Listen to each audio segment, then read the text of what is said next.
अस्सलामुअलैकुम दोस्तों, आज की कहानी है एक डरावनी, दिलचस्प और ईमान अफरोज कहानी, शैतान की नानी। जंगल की सैर। एक दिन अब्दुल्ला और उसकी बहन फातिमा जंगल में फल तलाश करने निकले। हवा में ठंडक थी, दरख्त सूखे हुए थे और हर तरफ खामोशी छाई हुई थी। फातिमा बोली, भाई ये जंगल कुछ अजीब सा लग रहा है। अब्दुल्ला ने कहा, अल्लाह पर भरोसा रखो फातिमा, सब खैर होगा। चलते चलते उन्हें एक पुराना टूटा फूटा लकड़ी का घर नजर आया। दरवाजा खुद ब खुद खुला और अंदर से एक मीठी लेकिन अजीब आवाज आई। आओ बच्चों, गरम गरम हलवा खाओ, नानी अम्मा का प्यार। अंदर एक बूढ़ी औरत बैठी थी जिसने मीठा हलवा दिया। फातिमा ने जैसे ही लुकमा खाया वो फौरन बेहोश हो गई।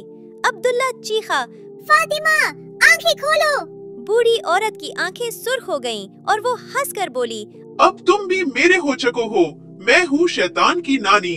अब्दुल्ला फौरन वहाँ से भागता है, आंखों में आंसू, दिल में खौफ, लेकिन जबान पर अल्लाह का नाम।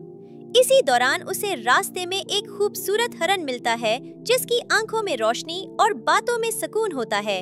हरन कहता है, अब्दुल्ला डरो मत, वो औरत आम नानी नहीं, वो शैतान की नानी है। इसे खत्म करने के लिए तुम्हें जंगल के बीचों बीच एक नूरानी फूल ढूंढना होगा।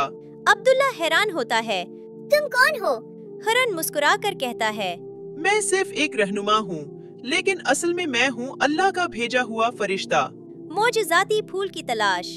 अब्दुल्ला जंगल के अंधेरी गहराइयों में जाता है। आखिरकार उसे एक चमकता हुआ सफेद फूल मिलता है जिससे खुशबू नहीं बल्कि नूर निकल रहा होता है। फरिश्ते की आवाज आती है, इस फूल का एक पत्ता ले जाओ और इसे फातिमा के मुंह में रख दो। फातिमा का जागना और शयातीन की शिकस्त। अब्दुल्ला वापस आता है। फातिमा अभी तक बेहोश होती है। वो आहिस्ता से फूल का पत्ता उसके मुंह में रखता है। चंद लम्हे बाद फातिमा की आंखें खुल जाती हैं।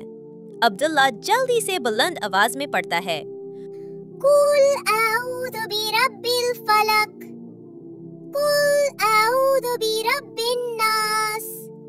शैतान की नानी चीखती है। उसका चेहरा जलने लगता है, जिस्म से धुआं निकलता है और वो चलाती है।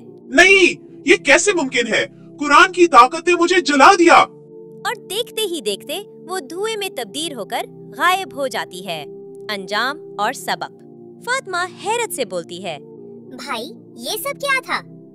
अब्दुल्ला मुस्कुरा कर कहता है, अल्लाह ने हमें बचा लिया। कुरान की ताकत, दुआ और ईमान से हम हर शैतानी फरेब को हरा सकते हैं। सबब, कभी किसी अनजान की मीठी बातों में ना आए और हमेशा कुरान से मदद मांगे, क्योंकि शैतान हर रूप में आता है। इख्तिताम। मजीद ऐसी इस्लामी और सबक आमूज कहानियों के लिए हमारा चैनल किड्स लैंड ऑफिशियल को जरूर सब्सक्राइब करें। शुक्रिया।